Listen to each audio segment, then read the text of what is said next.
السلام عليكم ورحمة الله وبركاته. حلقة عدنا قد ونسان وقرنجوغ نيوز مركلا يان هودا دib ugu soo laawanay qodobada wararkan waxa ugu waaweyn madaxweynaha cusub ee Galmudug Axmed Cabdi Kaariye Qoor-Qoor ayaa ka hadlay doorashadii uu maanta ku soo baxay khilaafka siyaasadeed ee ka taagan deegaanadaasi uu ku armiyo maamulka hoggaankiisii maanta loo doortay.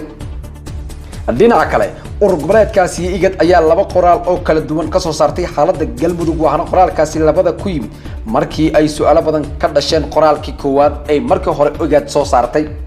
madaxweynaha jamhuuriyadda federaalka Soomaaliya Maxamed Cabdullaahi Farmaajo ayaa hambalyo iyo bogaadin u diray madaxweynaha iyo madaxweyne ku-xigeenkaasi cusub ee dowlad goboleedkaasi Galmudug Axmed Cabdi Kaariye iyo Cali Daahir Ciid oo maanta ku guuleystay doorashadaasi madaxtinimada Galmudug. dhinaca kale dowladda Kenya ayaa keentay mowduuc loo yaqaan BBI kaasi afti loogu qaadayo dadweynaha waxaana loogu galeeyahay in isbedel lagu sameeyo dastuurka dalkaasi. safiirka dalka Mareykanka oo fadhiyo magaalada Muqdisho caasimadda Soomaaliya Ambassador Yamamoto ayaa ka hadlay doorashadii maanta ka dhacday magaalada Dhuusmareed ee caasimadda Galmudug. qodobadaasi qodobo kale ayaa warkeeni ku daawo doontaan markaana u diyaar garooba warkeeni oo faahfaahsan.